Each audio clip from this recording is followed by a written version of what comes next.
Thank you very much. It's an honor to introduce the Amicus Curiae lecture series here at Marshall.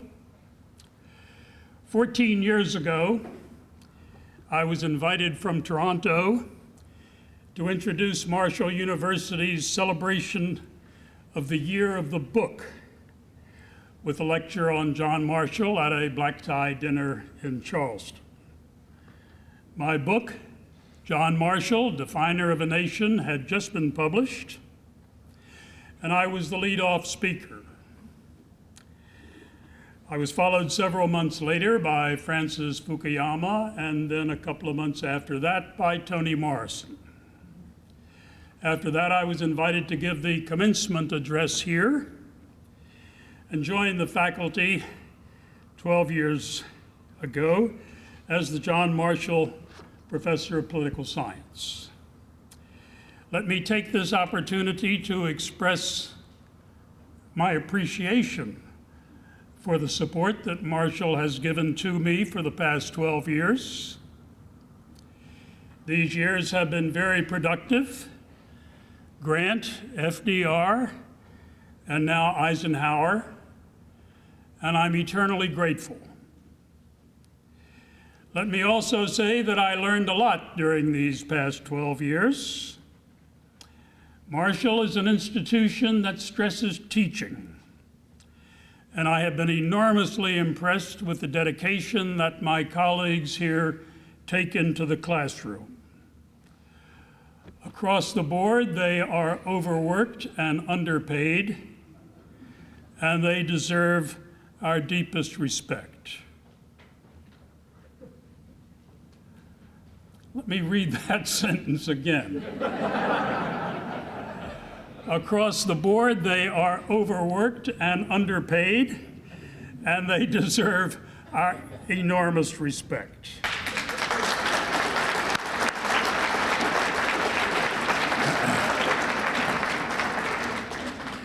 It is altogether fitting that John Marshall should be the first subject of the Amicus Curiae lectures, because it was John Marshall who legalized the Constitution.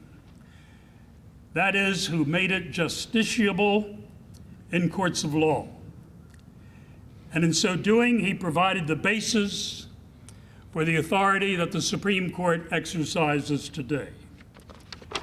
Most often, we learn that Marbury versus Madison, the great 1803 case in which the Marshall Court overturned a portion of the Judiciary Act of 1789, is important because it represents the first instance in which the Supreme Court overturned an act of Congress.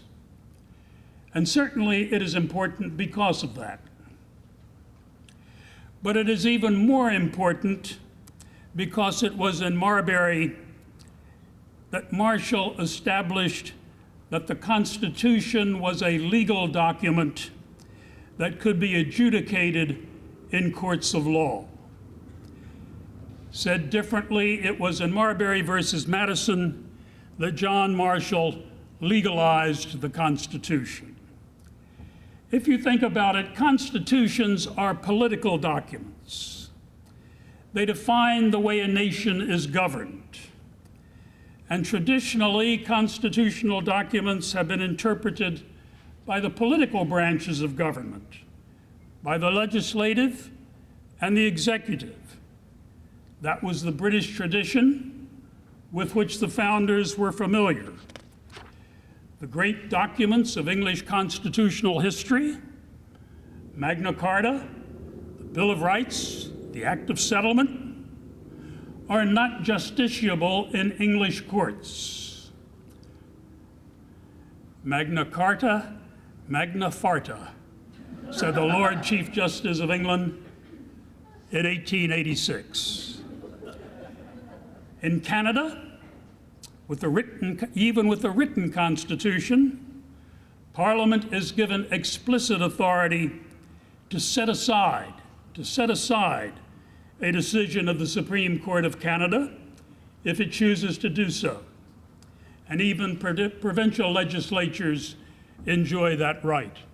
as the provincial legislature in Quebec did when the Supreme Court of Canada overturned the Quebec law requiring signs be in French, and the Quebec Parliament overruled that decision. Our own Constitution also says nothing about the authority of the Supreme Court to exercise judicial review or to interpret the Constitution. To the contrary, Article 3, the judicial article, explicitly states that the Supreme Court is a court of law, not a constitutional court. Its jurisdiction is limited to cases in law and equity. There is no explicit constitutional mandate. John Marshall's seminal achievement was to hold that the Constitution was law, that it was not only a political document, but a legal document that could be adjudicated in the course of ordinary litigation. And having held that the Constitution was law, Marshall anchored the authority of the Supreme Court on that premise. His words redound to this day, quote, "It is emphatically the province and duty of the judicial department to say what the law is." In effect, Marshall made the Constitution a legal document, contrary to tradition before that. Once that was done, the authority of the Supreme Court to interpret it became self-evident. It is for that reason that John Marshall is universally regarded as the nation's great Chief Justice. A list of his great decisions reads like the ABCs of American constitutional law. Indeed, looking back over the course of American history, three persons stand preeminent in the nation's development. George Washington, who founded the country, Abraham Lincoln, who preserved it, and John Marshall, who defined it. As Chief Justice of the United States for 35 years, Marshall took the Constitution the framers devised and gave it meaning. Almost single-handedly, he reversed the thrust of states' rights unleashed by Mr. Jefferson's election in 1800 and provided the rationale for national unity. The Constitution was the work of the people, not the states, said Marshall. And the people made it supreme. For John Marshall and the Marshall Court, it was the people who were sovereign, not the states. The role of the Supreme Court, the power of the central government, the seamless web of commerce that we enjoy, the constitutional protection of private property, and especially the supremacy of the national government, traced to John Marshall. Today, we look forward always to juicy confirmation hearings when a new justice is nominated for the court. And I thought you might appreciate some of the characteristics that Marshall brought to the bench when he was appointed in 1801. Namely, a total lack of judicial experience, a carefully cultivated reputation for lassitude, and an unquenchable thirst for Madeira.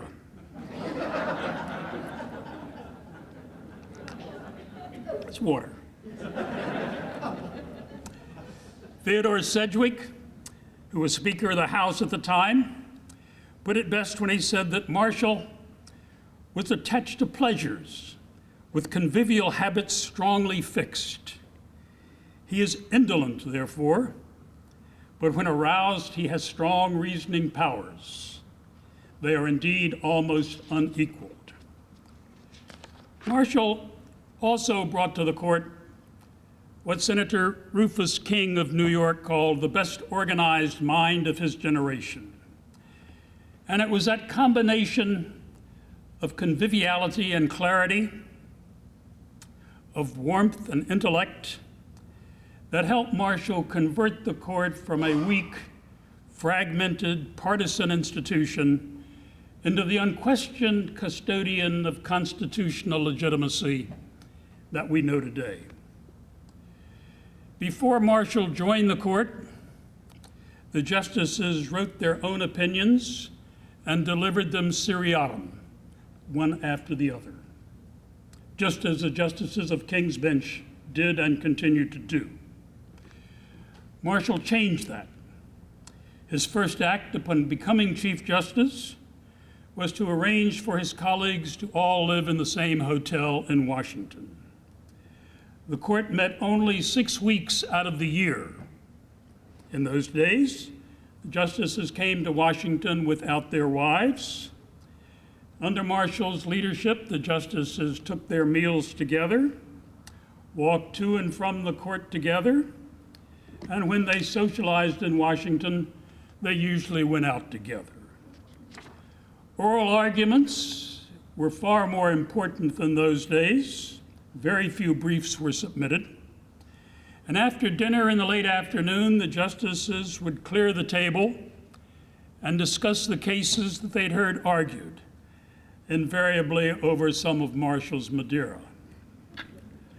Marshall, by the way, ordered his Madeira from English merchants by an Old English measure known as a pipe. A pipe. That's an Old English measure equivalent to 2 barrels, about 126 gallons. Now, the result of those evening sessions are 2 unique Marshallian contributions to American jurisprudence. First, the conference among the justices that now takes place every Friday morning. And secondly, a clearly labeled opinion of the court. Not these seriatim decisions, but a clearly labeled opinion of the court. Both trace to Marshall's leadership. In Talbert versus Seaman, the first case decided by the Marshall Court, was the first in history to provide for an opinion of the court, a massive step toward establishing the legitimacy of the court as the authoritative interpreter of the Constitution. During the 35 years that Marshall was Chief Justice, the Supreme Court decided roughly 1,200 cases. There was an opinion of the court in each, and well over 90% of those decisions were unanimous. Marshall led the court. He did not command it. He believed it was far more important for the court to speak with one voice than to have his own way.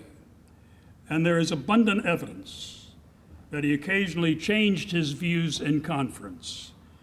In Little versus Bareem, for example, an old case dealing with a naval officer acting under presidential direction, Marshall, who spoke for the court, alluded to what he had initially thought, but said he had been convinced by his colleagues that he was mistaken. Quote, "I acquiesce in the opinion of my brethren that the instructions of the president cannot legalize an act which without those instructions would have been plain trespass." Only once in 35 years did Marshall dissent on a constitutional issue. Some have suggested that Marshall intimidated his colleagues. Professor David Curiae once published an article in the University of Chicago Law Review, which he subtitled "John Marshall and the Six Dwarfs." There were 7 members of the court at the time. A better literary image might have been Shakespeare's Band of Brothers, the phrase used by Henry V at Agincourt and employed by Nelson after the Battle of the Nile. Just as the British victory over the French fleet at the Battle of the Nile required an instinctive understanding of the rules of engagement by each of Nelson's captains, The unanimity of the Marshall Court also required a fundamental agreement among the justices as to the purposes of the Constitution. Justice Story, one of Marshall's colleagues, told a marvelous story about the collegiality among the justices. Sharing a coach from Boston to Washington with President Josiah Quincy of Harvard, Story related how at one point the justices decided they were imbibing too heavily and agreed to only have Madeira if it were raining. If it were raining. After 3 days of abstinence, Marshall had had enough. Brother Story, he said, step to the window and see if it looks like rain. Story did so and announced that the sun was shining brightly. All the better, said Marshall, all the better. Our jurisdiction is so large, and the laws of probability are such that it must be raining somewhere. John Marshall was born in a simple wooden cabin at the foot of the Blue Ridge Mountains in September 1755, the eldest of 15 children, all of whom, by the way, lived to their 80s. Like many raised on the frontier, Marshall had little opportunity for formal schooling, but he read at home under the tutelage of his parents, taught himself Greek and Latin, mastered many of the classics.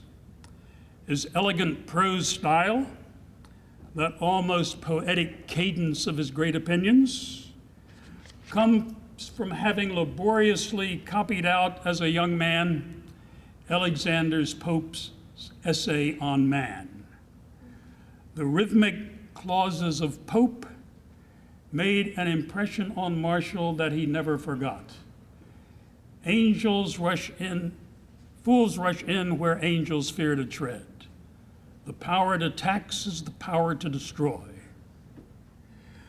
Marshall's love for the United States grew in the first instance from his experience as a frontline soldier, a captain of light infantry during the Revolutionary War.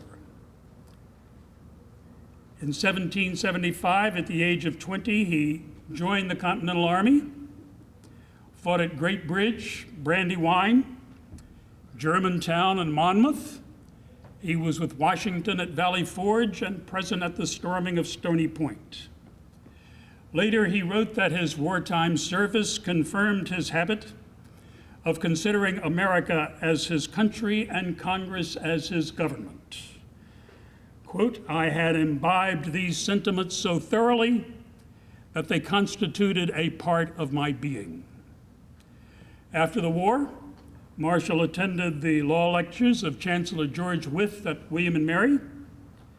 This was the first formal legal program in legal studies offered in the United States, and Marshall had a superb legal education for the time. His law notebook, a 238-page restatement of the laws of Virginia, is the only source material that survives from that period, documenting the nature of legal education at that time. Within 10 years of completing his legal studies at William and Mary, Marshall was the preeminent appellate lawyer in Virginia, which, by the way, was the largest and most prosperous state in the Union at that time. After listening to Marshall plead, William Nelson wrote Jefferson's secretary that Marshall stood at the head of the practice in the state. In the early 1790s, Marshall assumed the leading role, defending pre-war Virginia debtors against English creditors, teaming with Patrick Henry to argue the case of Ware versus Hilton. On circuit, Marshall won a 2-to-1 decision that let Virginia off the hook, Article 4 of the Treaty of Paris to the contrary notwithstanding. Afterwards, John Nicholson wrote to John Breckinridge of Kentucky that all the lawyers acquitted themselves well, But most of all, our friend Marshall was acknowledged by all hands to have excelled himself in sound sense and argument. By the mid-1790s, Marshall's professional income was double that of the governor of Virginia, and he repeatedly declined federal appointments that would have curtailed his practice. Washington offered to appoint him United States Attorney for Virginia in 1790. He offered to appoint him Attorney General in 1795. He offered to appoint him Ambassador to France in 1796, all of which Marshall declined. He also declined John Adams' offer to succeed James Wilson as an Associate Justice on the Supreme Court in 1798. I think an even better gauge of Marshall's appellate ability is the great manumission case Pleasance versus Pleasance in 1799, involving the potential freedom of 400 slaves. This is the largest manumission case in American history.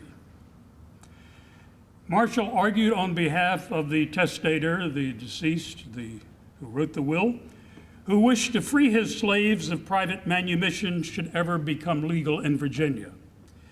That eventually occurred, and Marshall convinced the Virginia Court of Appeals to set aside that hallowed precedent of property law, the rule against perpetuities, and allow the manumission to take place, to set 400 slaves free in Virginia in 1799 while swimming upstream against one of the most sacred canons of property law is a remarkable achievement. Eventually, President Adams induced Marshall to go to Paris to negotiate an end to the naval war with France, an assignment that culminated in the XYZ affair, which many of you may remember from high school history texts, in which Marshall refused to pay a bribe to French Foreign Minister Talleyrand. Marshall returned home to a hero's welcome in Philadelphia. The famous toast, "Millions for defense, but not 1 cent for tribute," was offered in Marshall's honor.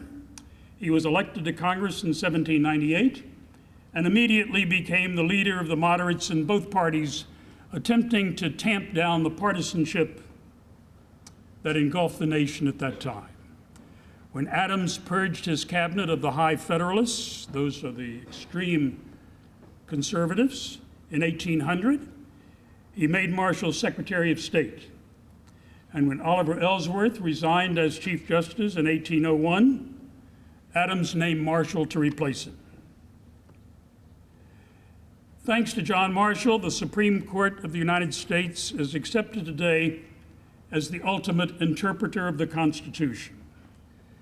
But that was not the case when Marshall became Chief Justice in 1801. For the first year and a half of its existence, the Supreme Court did not decide a single case. Between 1790 and 1800, only 63 cases were reported, less than a dozen of which were noteworthy. As I have pointed out, the authority to interpret the court to interpret the Constitution was unclear.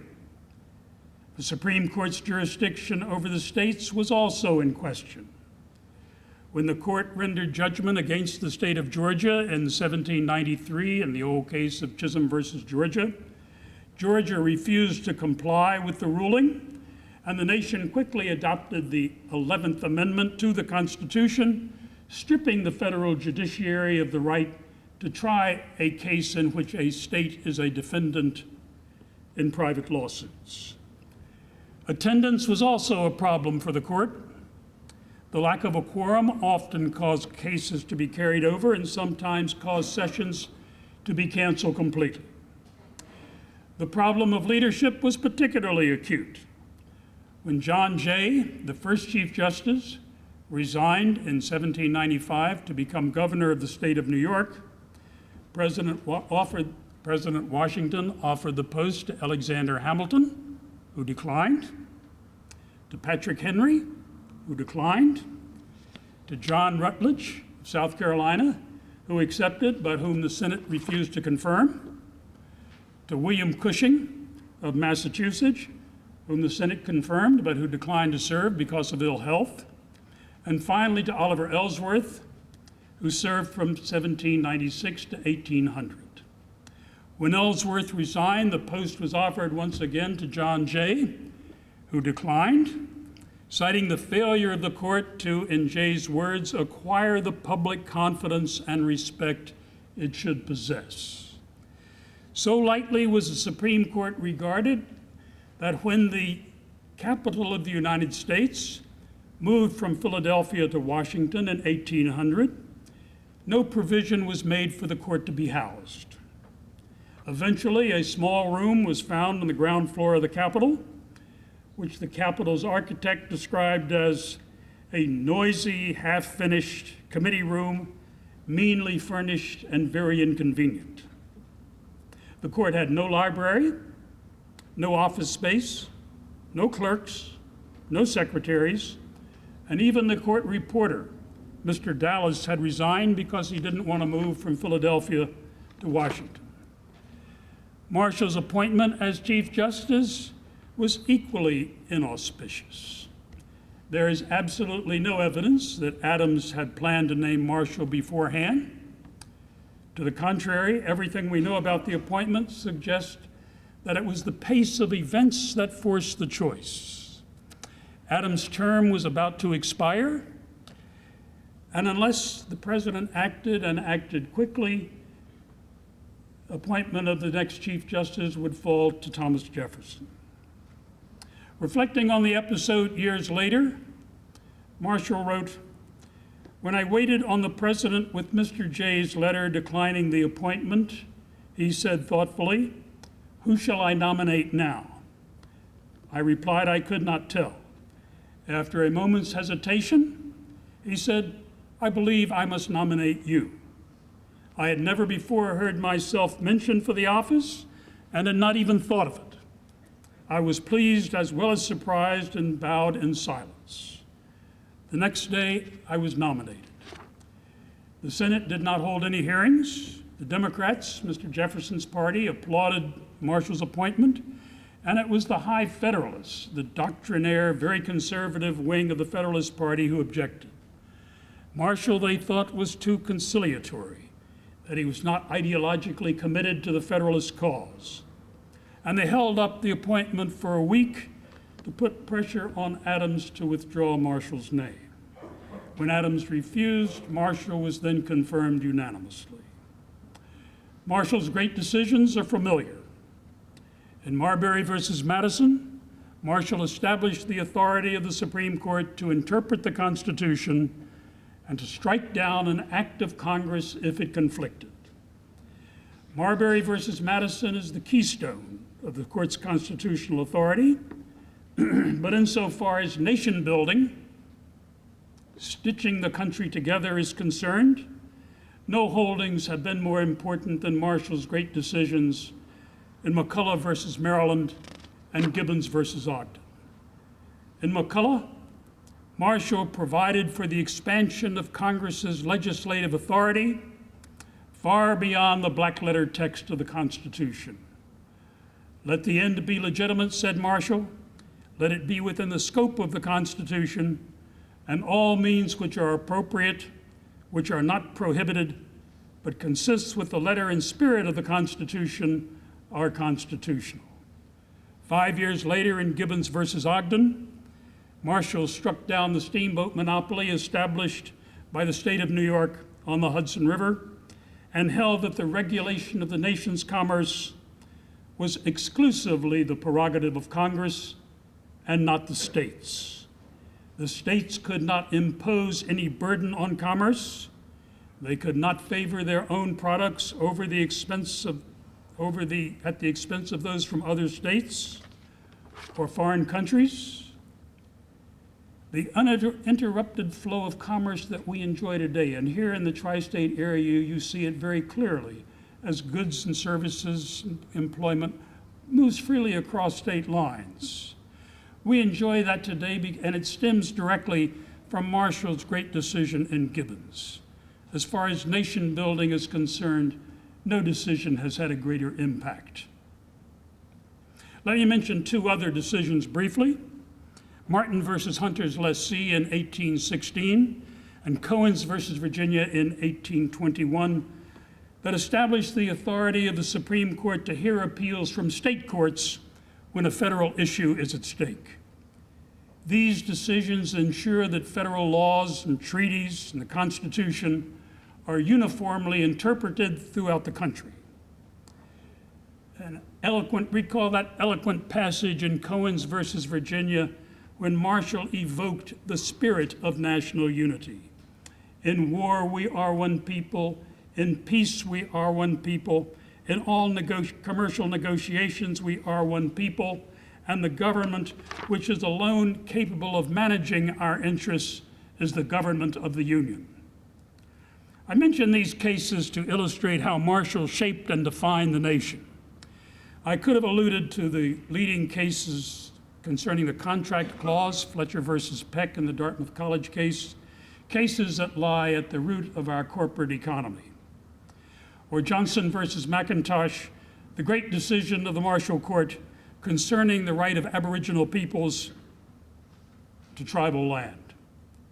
The fact is that Marshall was far ahead of his contemporaries in attitude toward Native Americans, toward African Americans, and toward women.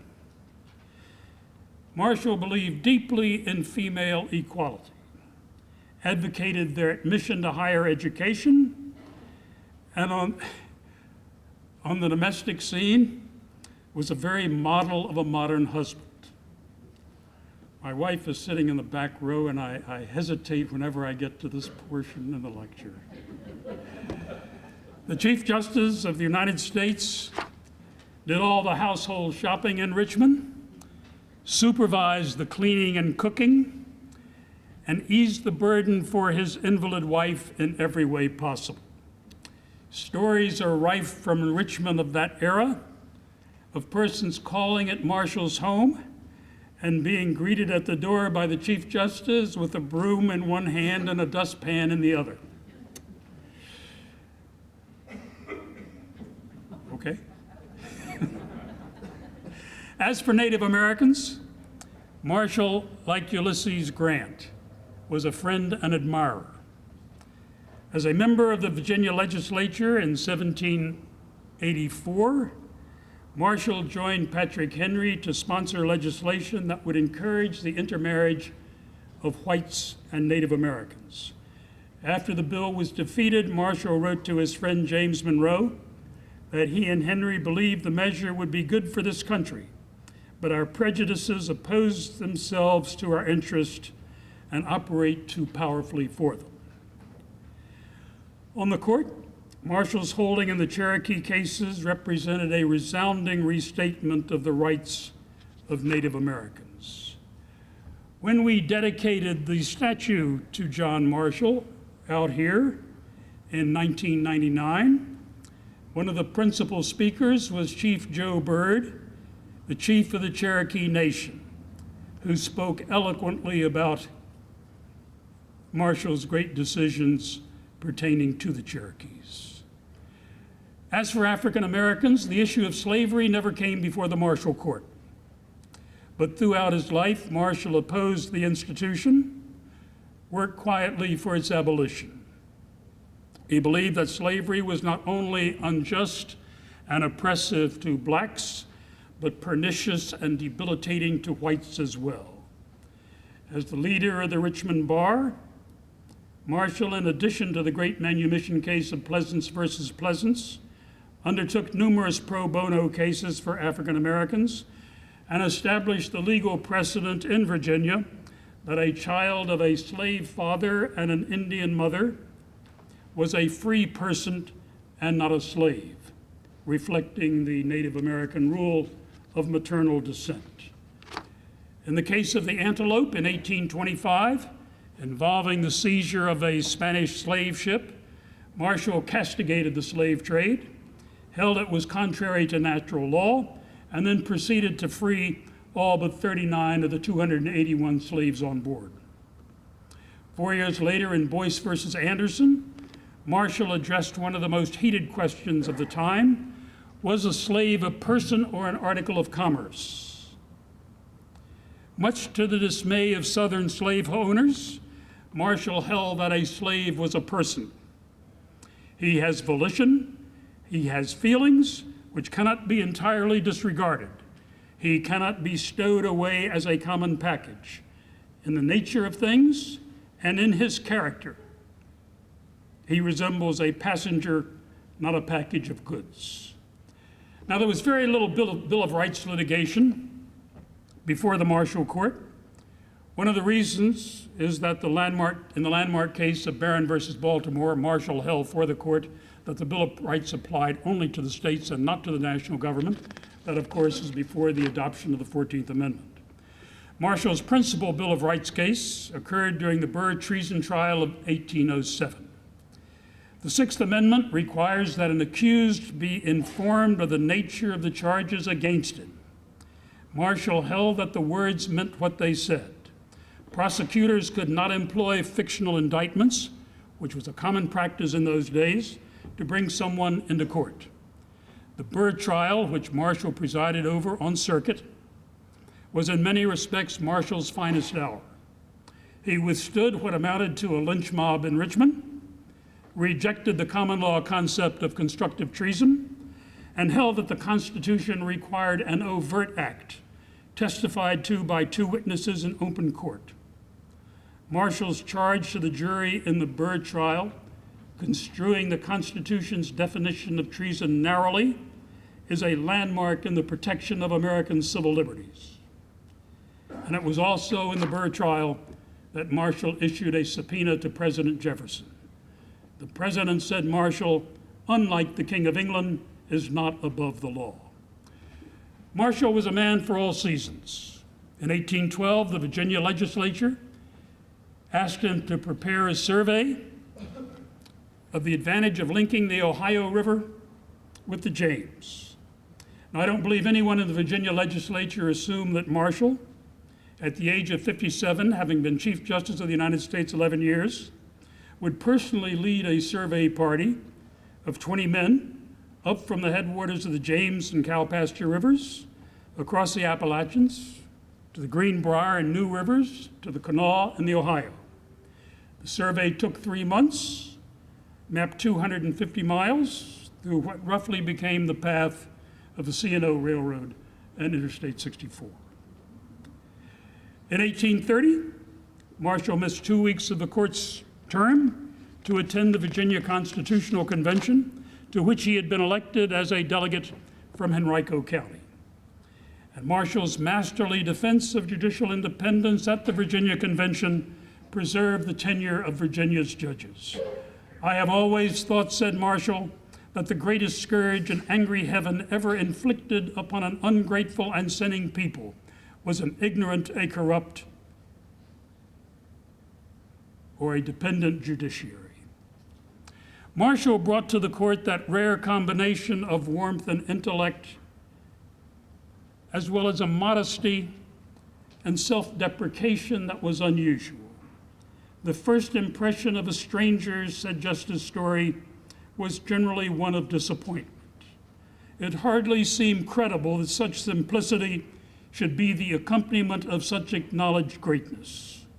Meet him on a stagecoach as a stranger, travel with him the whole day, and you would be struck by his readiness to administer to the accommodations of others and his anxiety to appropriate the least to himself.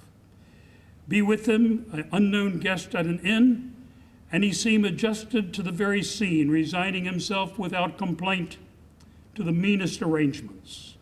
You would never suspect in either case that he was a great man, far less that he was Chief Justice of the United States.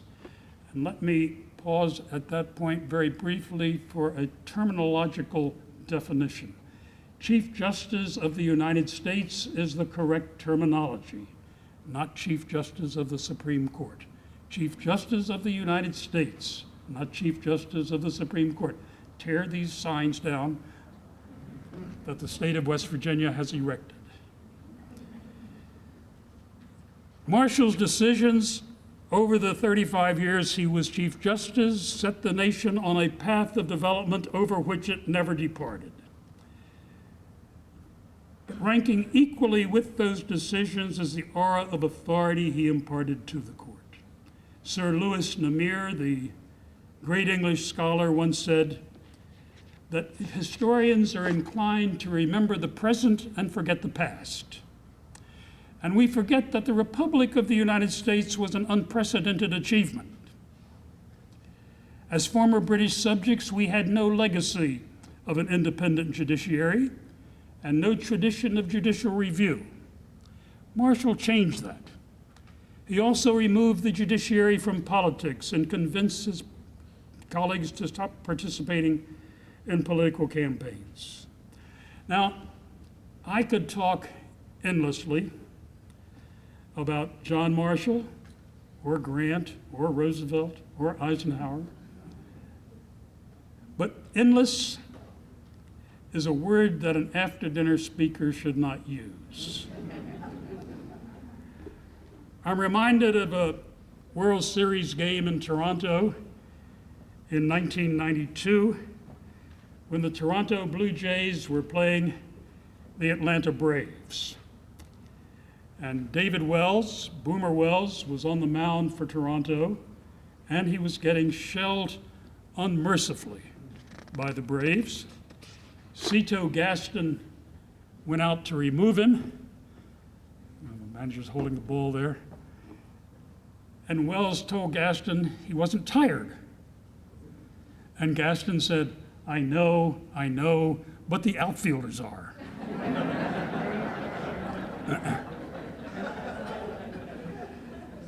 Let me simply conclude with a word about Marshall's death. Thomas Jefferson and John Adams both died on July 4th, 1826, the 50th anniversary of the Declaration of Independence. Marshall, after a brief illness, died in Philadelphia, July 6th, 1835. And on July 8th, as Marshall's funeral cortege made its way through the city, the muffled bells of Philadelphia told their mournful message. And suddenly, as if by fate, the greatest of all the bells, the Liberty Bell in Independence Hall, went silent. It cracked, tolling the death of John Marshall. Never rang again. Thank you very much. I appreciate the opportunity, and let me once again thank Marshall for his support for this.